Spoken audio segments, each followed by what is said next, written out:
Assalamualaikum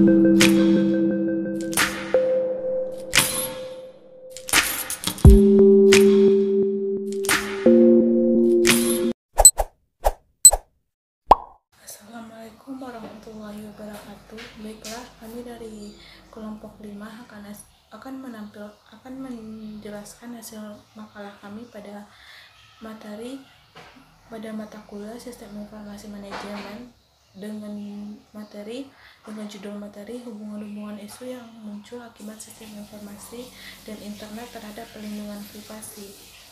Di sini hubungan-hubungan isu yang muncul akibat sistem informasi dan internet terhadap perlindungan informasi terdapat 3 subbab materi. Yang pertama yaitu isu-isu etis dan sosial yang berhubungan dengan sistem informasi. Yang kedua, etika dalam masyarakat informasi, dan ketiga yaitu dimensi moral dari sistem informasi.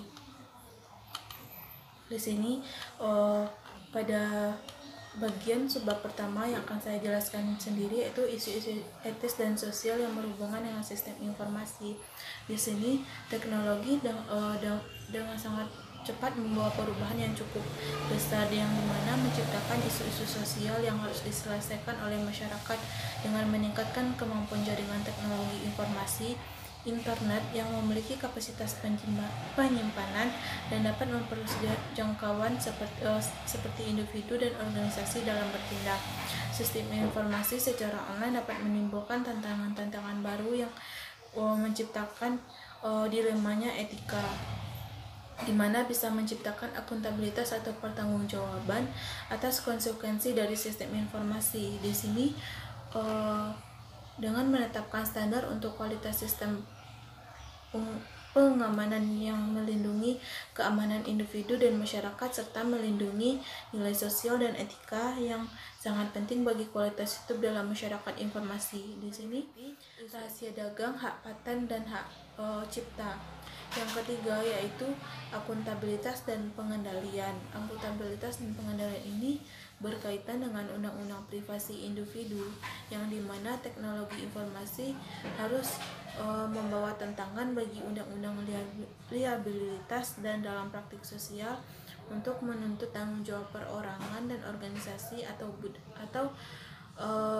bahaya-bahaya yang terjadi dari individu serta hak-hak pribadi. Yang keempat yaitu kualitas sistem. Kualitas sistem ini berkaitan dengan standar kualitas sistem data yang harus dipenuhi untuk menghindari kesalahan dari sistem yang diterapkan untuk melindungi data dalam satu perusahaan agar tidak menyebabkan kekacauan dan kerugian di dalam bisnis. Yang kelima atau yang terakhir yaitu kualitas hidup. Kualitas hidup ini berkaitan mungkin dapat merusak elemen yang berharga dari kebudayaan yang ada di dalam masyarakat, yang mana meskipun di sisi lain juga dapat memberikan hal positif di dalam kehidupan, seperti pada kasus internet yang dapat membawa masyarakat dalam hal segi positif dan negatif pada anak-anak. Di segi positifnya, masyarakat atau anak-anak dapat mencari informasi mengenai tugas yang diberikan ataupun mengirimkan email kepada temannya yang jauh. Dari segi negatifnya, internet dapat menjauhkan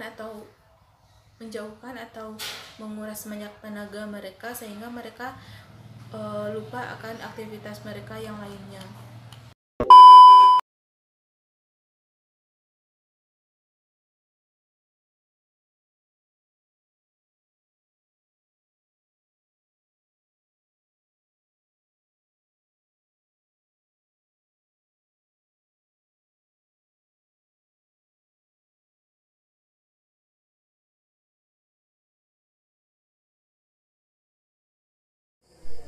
Selanjutnya ada tantangan internet terhadap perlindungan privasi. Nah, sistem informasi yang maju menimbulkan banyak tantangan baru terhadap informasi pribadi atau privasi, karena informasi dikirim dari satu server ke jaringan yang luas dan akan diterima oleh server sistem komputer yang berbeda, sehingga dengan tingkat keamanan yang berbeda akan menimbulkan tantangan baru terhadap privasi itu.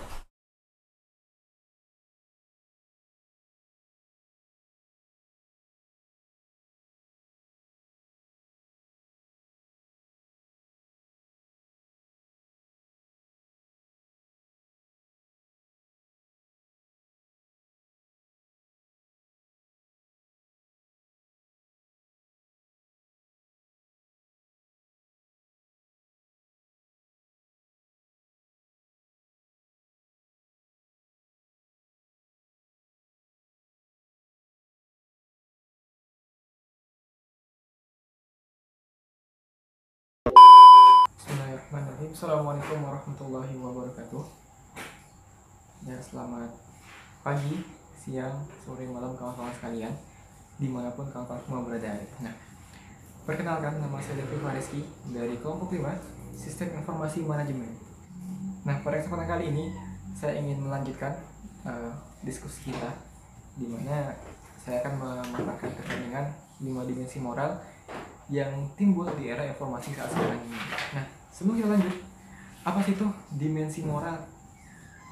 Nah, sepemahaman saya yang saya baca ya, dimensi moral merupakan sebuah sikap ataupun tindakan dari seorang individu terkait dengan individu lainnya. Bisa juga di lingkungan sekitarnya seperti itu. Nah, lalu apa sih 5 dimensi moral yang tadi saya sampaikan? Nah, yang pertama adalah terkait dengan dimensi hak dan kewajiban informasi seperti itu. Nah, di sini mengatur bagaimana sejauh mana hak dari individu untuk mengakses informasi dan juga apa saja sih kewajiban dari individu untuk memperoleh sebuah informasi itu. Nah, yang kedua, dimensi kepemilikan hak dan kewajiban. Nah, di sini terkait dengan bagaimana hak yang dimiliki individu ataupun sebuah organisasi dapat dilindungi dalam lingkup informasi. Nah, yang ketiga, akuntabilitas dan pengendalian. Nah, di sini terkait dengan bagaimana mengendalikan sistem informasi terhadap bahaya-bahaya yang mungkin ditimbulkan nantinya. Dan juga bagaimana seorang individu ataupun sebuah organisasi dapat bertanggung jawab dalam mengakses informasi ataupun menggunakan informasi. Nah, yang keempat, kualitas sistem. Nah, di sini merupakan standar kualitas sistem yang harus dipenuhi untuk melindungi hak-hak pribadi ataupun organisasi untuk menjaga informasi individu ataupun organisasi tersebut. Nah, yang kelima, kualitas sistem. Dan kita seperti yang kita amati, kita dengan adanya sistem informasi, dengan berkembangnya sistem informasi tentunya merubah tatanan budaya, tatanan yang ada di lingkungan masyarakat. Walaupun memang dalam satu sisi ada positifnya, seperti misal kita dimudahkan dalam berbagai hal, dan juga di sisi lain kita juga ada yang membuat tatanan kita yang berubah, seperti memang komunikasi di keadaan yang lainnya dan semacamnya. Nah, mungkin itu 5 dimensi moral terkait dengan ataupun di era sistem informasi. Itu dari saya, dikembalikan kepada